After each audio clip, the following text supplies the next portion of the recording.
When Paul says, "Children, obey your parents," is he referring to everyone of any age? Or is there a historical, legal, and biblical context behind these words? Today, we'll understand what Paul truly meant. Ephesians 6:1 says, "Children, obey your parents in the Lord, for this is right." This verse is often misinterpreted as eternal obedience. We must ask, who are the children? What does obey mean? And in what context did Paul write this? Paul writes within the Greco-Roman world, where a clear legal system called guardianship existed. While a child was a minor, they had no autonomy, did not decide for themselves, were under guardians and administrators, and depended entirely on their father.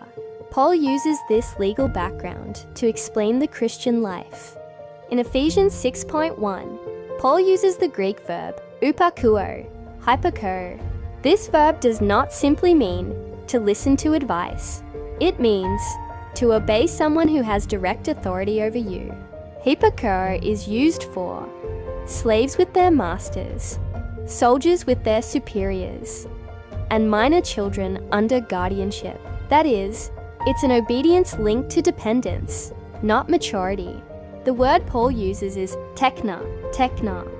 In the context of the Roman household, tekna refers to children who still live under the father's house, who are financially dependent, subject to discipline, and without legal autonomy.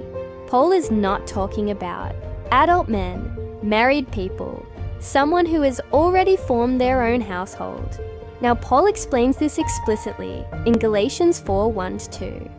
While the heir is a minor, he is no different from a slave, though he owns the whole estate.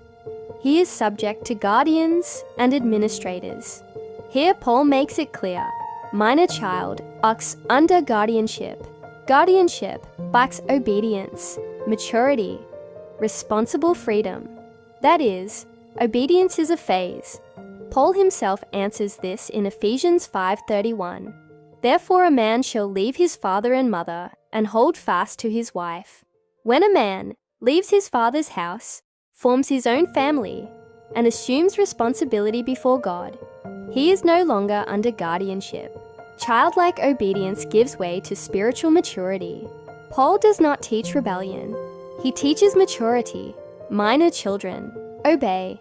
Adult children honor, respect, care. But they no longer live under guardianship.